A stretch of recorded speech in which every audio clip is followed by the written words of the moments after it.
አባዬ በጣም ታሟል። ከብቶቹን ሽጦ ነበር ወደ ሳውዲ ላክ። እሱ እዛ በሞትና በሕይወት መካከል ይሰቃያል። እኔ እዚህ ሀሳቤ እንዲያስረሽ ይችላል። በጣም ነው እንዴት አማሙት? ከተማ ወዳለ ሆስፒታል ወስደውታል። እናቴ እኔ ከዚህ ብር እንድልክላት እያለቀሰች ጠይቀች። እኮ ይሻውን ያን ሁሉ ብር እኔ ከየት ነው የማመጣው? ትትና በቃ አይዞሽ፣ አታልቅሽ። አይዞሽ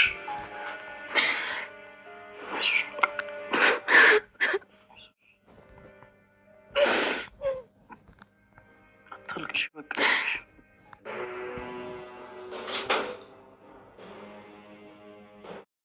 ትትና እንግዲህ ባለችበት አሁን ደግሞ በጣም ትልቅ ቻሌንጅ ገጥሟታል። እሱም እንግዲህ በዚህ ባለበት ሁኔታ ሆነ የአባቷን መታመም መስማት በጣም ከባድ ሆኖባታል። እንደሚታወቀው እንግዲህ ስደት ወጣ ለቤተሰቦች አሳልፋለሁ ለራሴን ህይወት የለውጣለሁ ብላ ወጣ። ግን ነገሮች ባልጠበቀቻቸው መልኩ ነው እየሄዱባት ያሉት። እንግዲህ ያው ከነዚህና እጅ ታግታ ረጅም ጊዜ ስትሰቃይ ቆይታለች። አሁን ግን እግዚአብሔር ይመስገን ከነሱ ወጣለች። ግን ደግሞ ከዛ ብትወጣም ህይወት የተስተካከለችላት አይደለም። ያው እንደምታውቀው ብዙ ቻሌንጆችን አሳልፋለች፣ ብዙ መከራዎችን፣ ብዙ መስዋዕትነቶችን ከፍላ ግን አሁን ላይ ደግሞ በቃ ህይወት በዛው እየፈተነቻት ነው።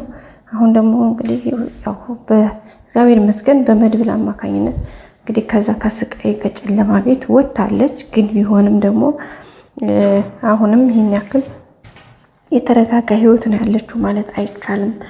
ያው ጓደኞች አግኝታ ሰው አግኝታ መልካም ነገር ሆኖላታል። በእርግጥ ግን ያ ማለት ግን አሁን ላለችበት ይህን ያክል አስተማማኝ አይደለም። አንደኛ እስካሁንም ቢሆን እነዚህና እየፈለጓት ነው። ሁለተኛ ደግሞ የሷ የህይወቷ ማለት እንዴት መኖር እንዳለባት እንግዲህ አረብ ሀገር ሆና እየሰራች እንደሆነ ነው ቤተሰቦቿ የሚያውቁት። የሚገርመው ነገር የተበድረው የራሳቸውንም ንብረታቸውን ሁሉ ሸጠው ነው እንግዲህ የላኳት ቤተሰቦቿ ማለት ነው። እንግዲህ አባቷም በቅርብ ደውሎ ባለፈው እንግዲህ እስቲ በቃ ጤና ከሆንሽ ሰራ አድርገሽ የባክሽ የኔ እናት የልጆቹን ወይም ደግሞ የሰዎቹን ከሰው የተበደርኩትን እንኳን ክፈይልኝ እያላት ነበረ። ግን ያንንም መክፈል ሳትችል ሁኔታዎች ሳይመቻቹ ምንም ሳይደረግ እንግዲህ የሆነው ነገር በጣም ከባድ ነው።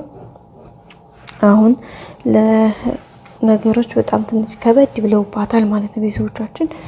ያው ሁኔታው እንዳለ ሆኖ በጣም ከባድ ነው። አሁን ደግሞ ጭራሽ ይባስ ብሎ እንግዲህ አባቷ ታመዋል ሆስፒታልም እንዲሆኑ ነው ተደውሎ የተነገራት። በዛም እንግዲህ በጣም አሁን ውስጧ ተሰብሯል። እንግዲህ ትናንትና ያው ከነ መድብል ጋር እና ከነ አብርሽ ጋር ፋፋ እያለች ነበረ። ግን ያው የተገላቢጦሽ ሆኖ ዛሬ ደግሞ በጣም ዲፕሬሽን ውስጥ በጣም ጭንቀት ውስጥ ሆና ከቤትም ሳትንቀሳቀስ ነው የዋለችው። ያው ይሄንን ዲፕሬሽን ያመጣባት እንግዲህ የአባቷ መታመምና ይሄን ነገር መስማቷ ነው። ያው እሷም እንግዲህ በምትችለው መጠን ምንም ማድረግ ስለማትችል አሁን እያለቀሰች ነው። ለዛም እንግዲህ ያንን አብረሽን ነግረው አይዞሽ በቃ ያለውን ነገር አብረን የምናየው ነገር እናያለን አይዞሽ እያለ እያባበላት ነበረ። እሱ እያባበላት እንግዲህ አይዞሽ እያለ እየተንከባከባት እንዳለ አጋጣሚ ደግሞ ትትና እሷን አቅፎ አይዞሽ እያላት ነበርና በዚህ መካከል እንግዲህ አብርሽ እሱ ይሄን እያደረገ የግሌ መጣች ማለት ነው።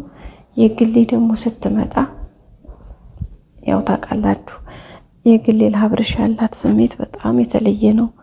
በጣም ነው የምትወደው። ግን ምንም ብትወደው እንኳ አብርሽ ለሷ ይሄን ያክል ጊዜ እየሰጣት እንዳልሆነ ይሰማታል። ግን ያሁኑ ደግሞ ድጋሜ ከሷ ጋር እንዳላይ ብለው ተነጋግረው ነበር ባለፈው። እሱም እሺ ብሎ ነበር። ግን እሱ ራሱ ድጋሜ አጠገቧ እንዳይደርስ አስቦ ነበርና ተነሽ ምግብ ስሪ ሌላት ነበር አጋጣሚ ክላሷ የሄደው። ግን እንደዛ ብሎ ሄዶ ከሄደ በኋላ የገጠመው ሌላ ነው። ከሄደ በኋላ በቃ ያው እንደደበረውና እሷ እንደደበራት ናትትና እያለቀሰች ውስጧም ጥሩት እንዳልሆነ ራሷን እየወቀሰች በቃ ቆየት ናት ያቺ በፊቷ ጠንካሯ ትትና የት ሄደች ያቺ ጎበዟ ትትና የት ሄዳ ነው እያለች ራሷን እየወቀሰ ነበርና በዚያም እንግዲህ ሁኔታ ውስጥ እያለች ነው አብርሽ በቃ አይዞሽ ምናምን ብሎ እንትን እያላት የነበረው እያበረታት የነበረውና አይዞሽ እያላት ነበርና እሱን እያደረገ ሳለ እንግዲህ የግሌ መጣይ ማለት ነው። የግሌ ስመጣ እንግዲህ ያው ተደናገጡ። እንግዲህ ያው ታውቃላችሁ አብርሽም የግሌ የሆነ ነገር ስትል በጣም ነው የሚደነግጠው። በዛም አማካኝነት እንግዲህ በጣም ነው የተደናገጡት። ያው ግን ምንም ይሄን ያክል የሚባል አይደለም፣ ግን ደንግጠዋል። በጣም ነው የደነገጡት ቤተሰቦቻችን በጣም ማለት ነው ከሚባለው በላይ ነው የደነገጡት።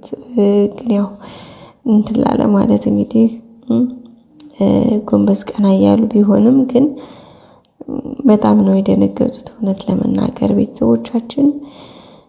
ያው አላድል እንግዲህ ምን ታደርገዋለሽ ብሏል ጥላሁን ገሰሰ እና ጋይሶችዬ በጣም ከባድ ነው እና እንግዲህ ቤተሰብ ተፍ እያሉ ነው። እንግዲህ አብርሽም የገጠመው ቻሌንጅ ትንሽ ከበድ ያለ ነው። ያው አላድለ ትንሽ ከበድ ያለ ነው ጋይስ ታውቃላችሁ። ያው ነገሮችን ለመቻል ለማለት ምናምን ይሞክራል፣ ግን ታቅሙ በላይ የሆነበት ነው። ምክንያቱም እዚህ ጋር ትትናን አሁን እንትን ያላት በፍቅር አይን ሳይሆን አሁን ካላት ወቅታዊ ስሜት አንጻር ከዛ አንጻር ነው እንትን እየተባለ እያባበላት ያለውና በዛም እንግዲህ በጣም ነው የተናደደው ማለት ነው ቤተሰቦቻችን። እስቲ እንግዲህ የግሌ ዛሬማ ዱላ አንስታ ወይ መደብደቡ አይቀርም ወይ ደግሞ ተነስታ እንትን ማለቱ አይቀርም፣ እወጣለሁ ማለቷም አይቀርም። ምክንያቱም በጣም ከባድ ነው። ገባችሁ አይደለም? ከምትችለው በላይ ሆኖባታል። እንግዲህ ያሁኑ በጣም ከባድ ነው እና ውድ ቤተሰቦቻችን ይህን ይመስላል። ቀጣይ አዲስ ነገር ይዘን እስከምንመጣ ሰብስክራይብ፣ ላይክ አድርጉ። በያላችሁበት መልካም ጊዜ ይሁንላችሁ ውድ ቤተሰቦቼ። ላይክ፣ ሰብስክራይብ፣ ሼር ማድረግ ደግሞ አብሮነታችሁ አይለየኝ እላለሁኝ። ቀጣይ አዳዲስ ቪዲዮዎች ይዘን እንመጣለን። እስከዛ መልካሙን ሁሉ ተመኘሁኝ። ውድ ቤተሰቦቼ የእናንተ አብሮነት ለእኔ በጣም ትልቅ ቫልዩ አለው። የእናንተ ላይክ፣ የእናንተ ሰብስክራይብ ለእኔ በጣም ትልቅ ቫልዩ፣ ትልቅ ቦታ፣ ትልቅ ነገር ስላለው እባካችሁ ላይክ ሰብስክራይብ አድርጉልኝ ማለት እወዳለሁ ቤተሰቦቼ። በቀጣይ አዲስ ነገር እንገናኝ። ሰላም ቆዩ።